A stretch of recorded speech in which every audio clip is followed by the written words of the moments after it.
Sunday, August 21st, 1994. A Thought for the Alter Ego program. Since the culture is changing from K-based to multi-based, it's not switching from one to the other, and that's, by the way, a topic for another individual essay that we ought to be writing for alter ego textual support, is to describe the different perspectives with the KTAD based perspectives, and how Eastern philosophy started on one and Western philosophy started on another, but neither one is correct by itself. We have to move up a dimension laterally, and rather than move from K-base to T-base to D-base or A-base or whatever in some order, we have to start from the one we're in, which is K-base, and the next discovery we make is that there are four of them and become multi-based, so that we see all four of those from our new perspective. Then ultimately discovering the new perspective we've taken is simply perhaps an A-based view of the four. And that's how DNA unravels, for example, and that's how things move from being in one binary state to another, is by taking that sideways leap. We have to describe that process of cultural change from a K-based system to another based system. But as we move from one base to another, all of the old truisms that we had, the things we found in Poor Richard's Almanac, are no longer appropriate. Such things as a penny saved is a penny earned is not as true as it was before. Before, it was quite true that if you saved a penny, you had earned a penny, because if you didn't spend it, because everything was based on necessity, everything was based on survival, then it was a penny that you had in fact earned because it was there when you needed it later. But that's no longer true today when we're not so tied in with survival and not so K-based. In addition, we need some conceptual truisms to be rewritten. And those would move from concepts like where there's smoke, there's fire. I just read a story in the the Daily News today, about a woman who was acquitted of having murdered a child. The reason that it drew national attention is 14 months before this child was murdered, who was, I think, a 9-year-old, she was taking care of a 14-month-old child, I think it was 14 months, they said, who died of a seizure in a park, and that she was acquitted of. Then after that, she was taking care of another child, and that child dies, and she was accused of murder, and it was an accident according to the court of law. Now the point is that the courts have acquitted her, but she's still living under a lawful suspicion. She can't even show her face when she walks down the grocery aisles. She says women clutch their children towards them, and she said, what do they think I'm going to do, grab them and start whipping them around the canned goods aisle? The point is that where there's smoke, there's fire, is what these people are living by. Now, it's something so ingrained into us by our culture that in talking about this woman, because we want to be protective, because we want to save our own children, it's very easy to say, well, let's just not take a chance. I mean, maybe we're not saying she's guilty, but we just don't want to take a chance, because if she happens to be, and we open the door to relieving our protection or removing our protection from our children, then something could happen that wouldn't happen at all if we're just a little more protective. But protection and protectionism requires resources. You have to be vigilant. You have to be constantly on guard, be a sentry. You have to put in resources to be able to stave off any known, or even a certain number of resources beyond that to stave off unknown onslaughts upon what it is you're trying to protect. So as we move into an age where we find ourselves farther and farther away from survival problems, more and more in a controlled society, less and less in a chaotic society, then perhaps looking at an inertia society as opposed to chaotic society, then the places in which we put our protection should not be the same places, because the same threats do not exist. As our culture changes, terms like where there's smoke, there's fire need to be rewritten by saying where there's smoke, there's smoke. And then we can make a point about this protectionist issue and describing how that changes culturally.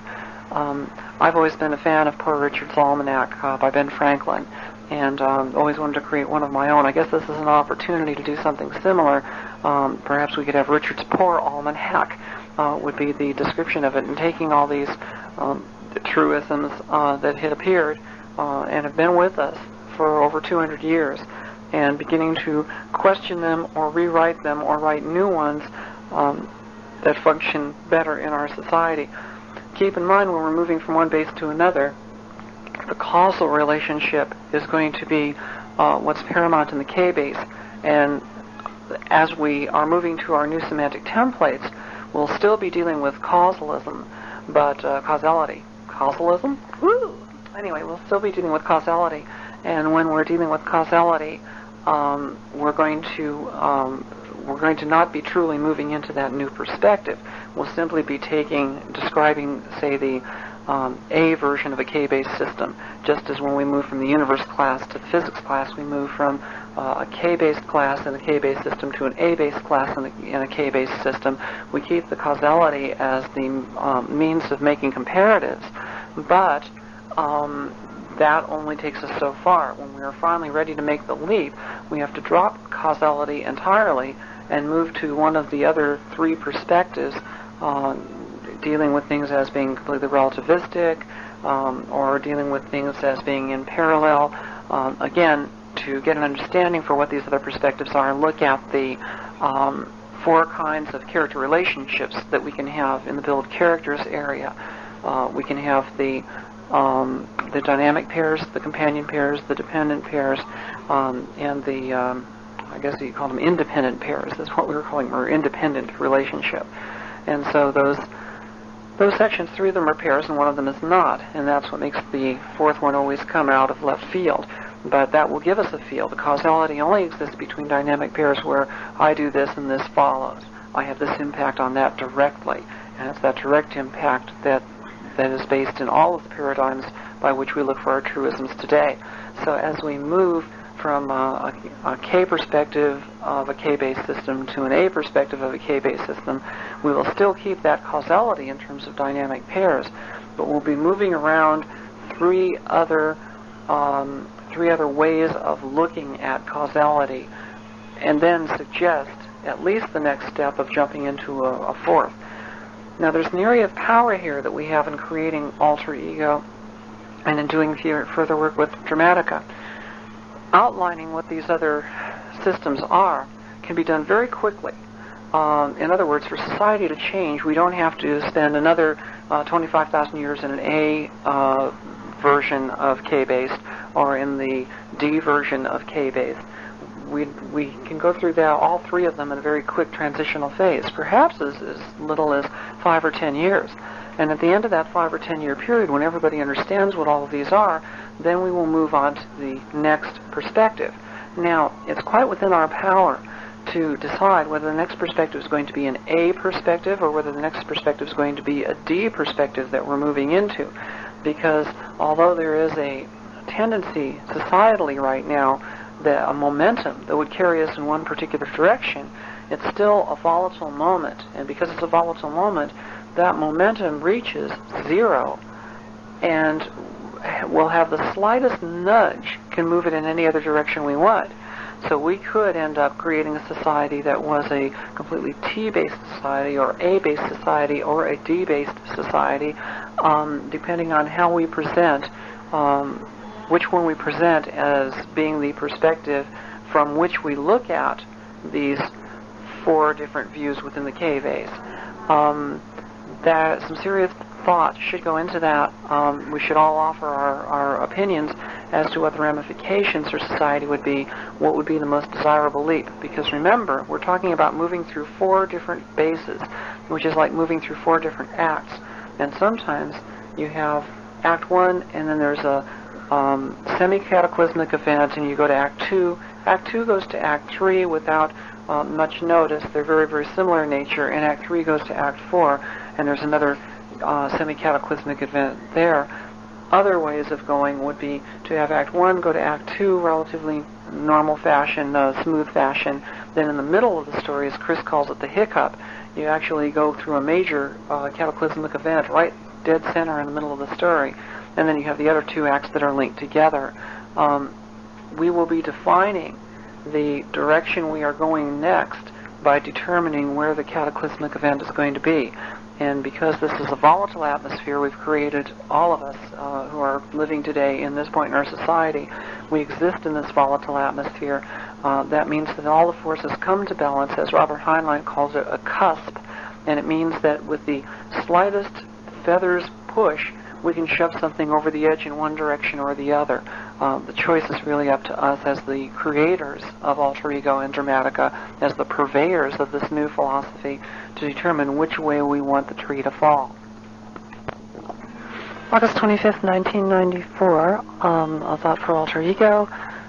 When you're listening to music on your CD player, you have the opportunity to repeat the same sequence over and over again as it was recorded originally onto the CD, or you have the opportunity to mix it through random play or shuffle play so that it's constantly changing the sequence, but it still goes through all of them by the end of the series, all of the cuts.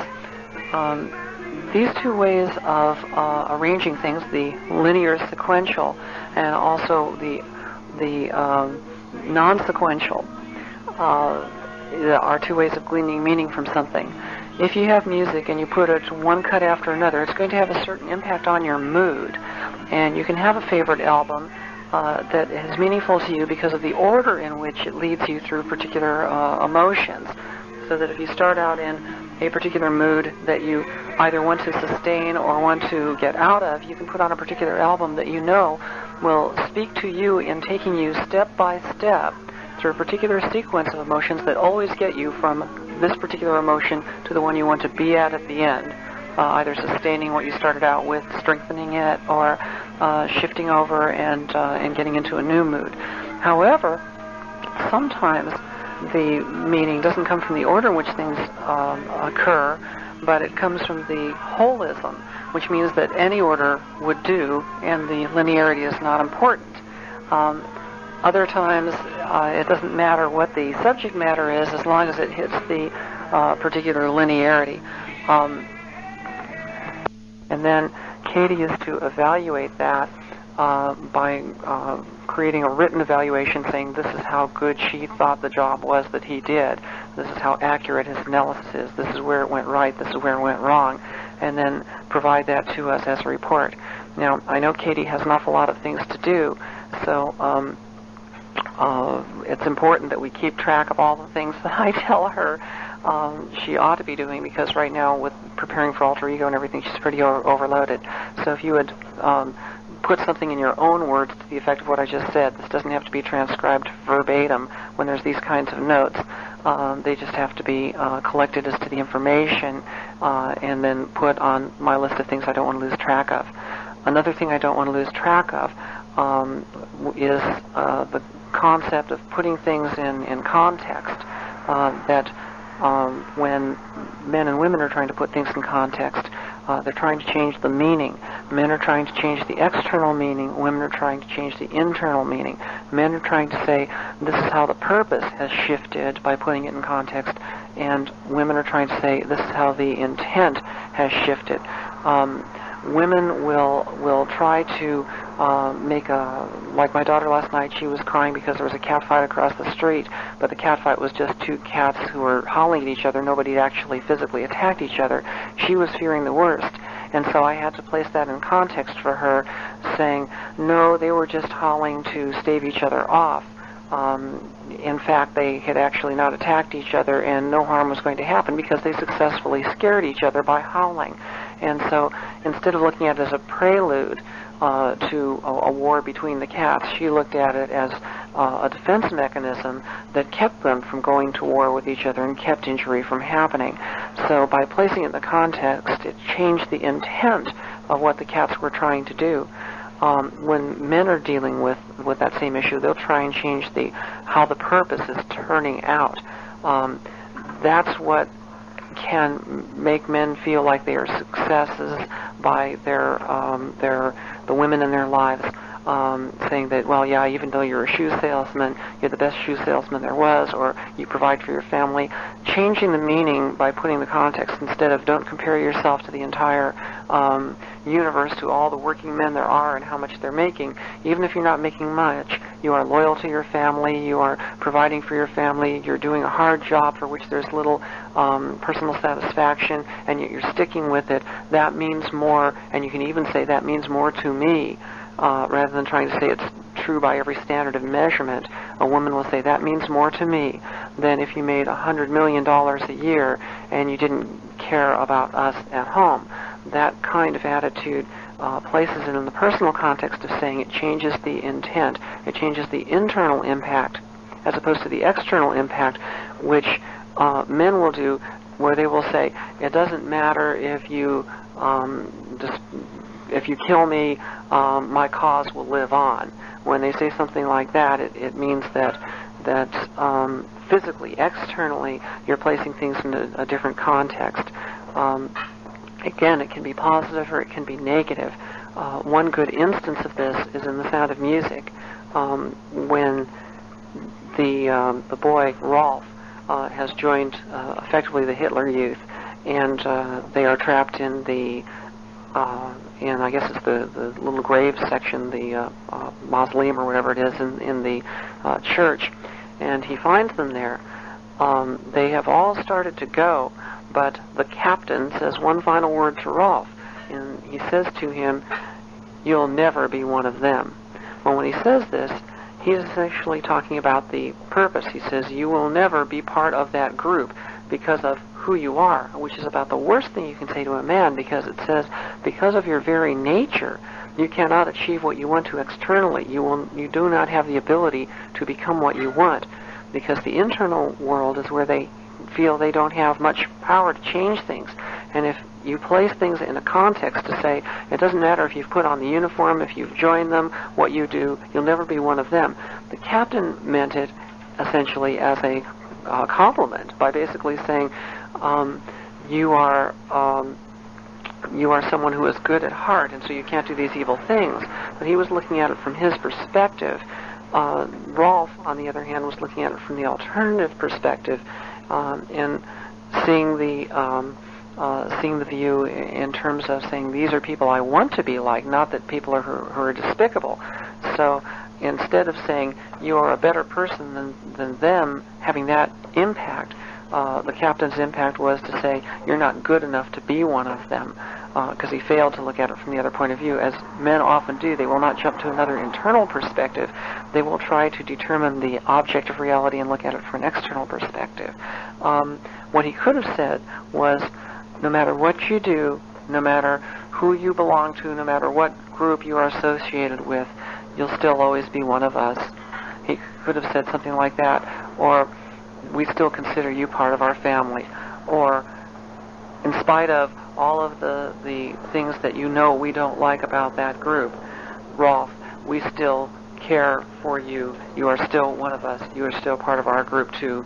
Always remember that no matter where you go, no matter what you do, you always have a home with us as well. And if he had said that, then Rolf would have said, okay, go, get out of here, fine, I'll let you go, and then I got to go on with my duties. But instead, the captain tried to put a rift between Rolf and the people he was trying to emulate, and as a result, alienated him completely, and that's when Rolf blows the whistle and calls the Nazis down on them. So, again, for a man to look at that and say, you're part of our group, our culture, even if you adopt something else, we will accept you in ours, that is something a man seldom thinks about doing, but you do see it, usually in schmaltzy programs like Little House on the Prairie, where a man will grow to the point that he will recognize, or in schmaltzy stories, TV movies, where the father has alienated his son because the son's going off in different directions, and eventually the father must learn that no matter where the son goes and what he does, he's still the guy's son, still has the same relationship with us. So, in other words, you can add a relationship with others without destroying the relationship you've got. That concept seems to be pretty foreign to the cultural perspectives that men have fallen into in our society. So, placing things in context, then, is an essential part of altering their meaning. and we can, men will have a tendency to try and alter context to affect purpose or effect, and women will have a tendency to alter context in order to change intent or affect.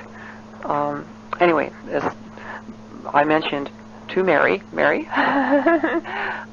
this is not something that's supposed to be done verbatim per se, but I'd like you to do an abstract of this kind of material, and then from that abstract containing the salient points that I put in here, we can have that put into a folder somewhere on the server that is articles that need to be written, and that can go in the Dramatica department. And then anybody who wants to go in there, whether it's me or somebody else, can grab one of these down and take a stab at it. Now, additionally, I'd like another folder inside the Dramatica department, and that folder should be contributing authors. And in that folder, anyone other than Chris and myself who have to put our stamp of approval as being this is official by having written it, anyone who writes an article, whether it's Mark or yourself or Katie or something, even if it's one of the ones suggested in the articles that need to be written folder, then that will go into the contributing authors folder, and eventually it'll have its own subdivisions, so that we can always keep track of where all the material is that Chris and I wrote that has to be kind of the official stamp of the creators of Dramatica Mental Relativity, and where the articles are by others who have contributed to that effort, so that we can make sure that nothing gets mixed in with the quote-unquote dogma that we are creating that has not actually been seen by us and approved by us, so that we can keep a consistency to the voice in which Dramatica and Alter Ego present themselves. Whenever appropriate, we can pull in as much as possible from what other people have done and add it to the mix. Once it's added to the mix, then we may be able to pull it out of the contributing authors files and just include it in the regular material as part of what's already been looked at. But that gives us a place to put everything until we see it, have a chance to go over it, suggest some changes possibly, and then say, yes, this is consistent from our point of view with what we're trying to communicate. Anyway, so that's kind of ambling, and the ones like this that go on and on and on, they're just to listen to, get the kernel of what it is that I'm bumbling about, and then make sure that it gets either on my desk or somewhere else or to an appropriate person. Oh, one note from Mark, by the way, while I'm on this. These should go very quickly, these tapes, because you just have to listen to them. You don't have to write everything down. Just take notes and then rephrase them.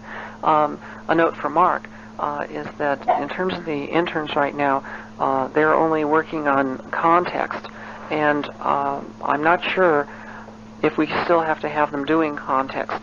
The reason for them doing context originally was we didn't have any context with the first groups of interns. Well, we had context for almost everything when we started this next group of interns.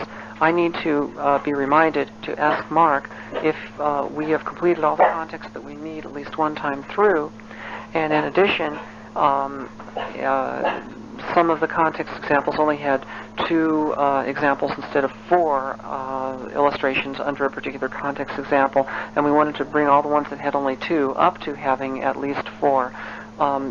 So if we have done that right now and have 4 good solid examples for all of the context, then I'd rather put the interns on other projects, like put them more into dealing with the semantic templates, give everybody a film or a book to read or watch, and then break down by the 12 essential questions, and then during the second half of the class time try to fill in illustrations by using the computer for that.